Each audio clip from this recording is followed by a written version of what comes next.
네, 조국 전 법무부 장관 부인 정경심 교수의 사건을 맡은 재판부가 동양대 표창장 위조 사건의 공소장 변경 신청을 받아들이지 않았습니다. 재판부는 첫 기소 내용과 추가 기소 내용을 보면 공범과 범행 일시, 장소 등 5가지 범죄에서 공소 사실의 동일성이 인정되지 않는다고 지적했습니다. 취재기자 연결합니다. 강희정 기자.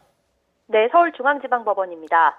네, 지난 기일에 재판부가 공소 사실 동일성 여부에 의문을 드러냈었는데 결국 검찰이 공소장 변경 신청이 받아들이지 않았군요.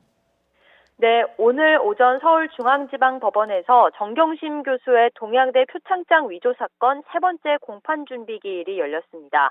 이 사건은 검찰이 정 교수를 사문서 위조 혐의로만 먼저 기소했던 사안인데요. 이후 정 교수를 추가 기소한 검찰은 지난 기일에 이와 같은 취지로 공소장을 변경하고자 한다고 재판부에 요청했습니다. 당시 재판부에서는 두 공소 사실의 동일성에 의문을 드러냈는데 오늘 재판에서 결국 공소장 변경 신청을 받아들이지 않았습니다.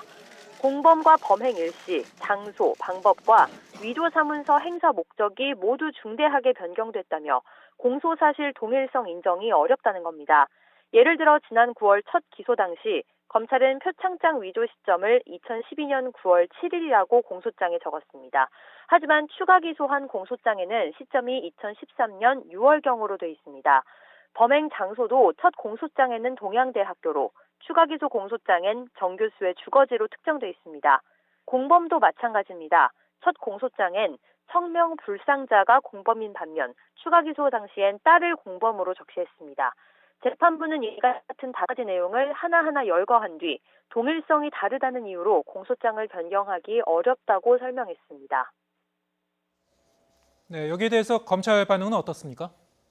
네, 검찰은 즉각 반발했습니다. 하나의 문건을 위조했다는 하나의 사실로 기소했고 일시와 장소 등 일부만 변경한 건데도 변경을 불허한 건 부당하다며 재신청 여부를 검토하겠다고 밝혔습니다. 만약 이에 대해서도 재판부가 허가하지 않는다면 검찰은 아직 공소시효가 남아있는 사문서 위조 혐의에 대해 사실관계를 새로 공소장에 담아 추가 기소한다는 방침입니다. 그럼 처음 기소했던 사건에 대해 어떻게 하느냐에도 관심이 모이는데요. 검찰은 공소장 변경이 받아들여지지 않는 것에 대해 재판부 판단에 동의하지 않고 있는 만큼 첫 기소 사건을 공소 취소하지 않고 그대로 진행한 뒤 항소심에 가서 상급심 판단을 받을 것으로 보입니다.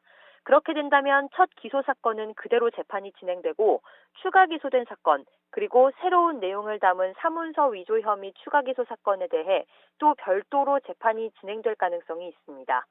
재판부는 오늘 19일 사문서 위조 혐의 사건에 대해 마지막 공판 준비 기일을 진행하고 같은 날 추가 기소 사건에 대해서는 별도로 첫 준비 기일을 진행할 방침입니다.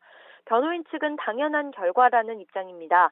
앞서 지난 9월 6일 조국 전 장관 인사청문회 당일 검찰이 전격적으로 정경심 교수를 조사도 없이 재판에 넘겨 무리한 기소란 논란이 일었습니다.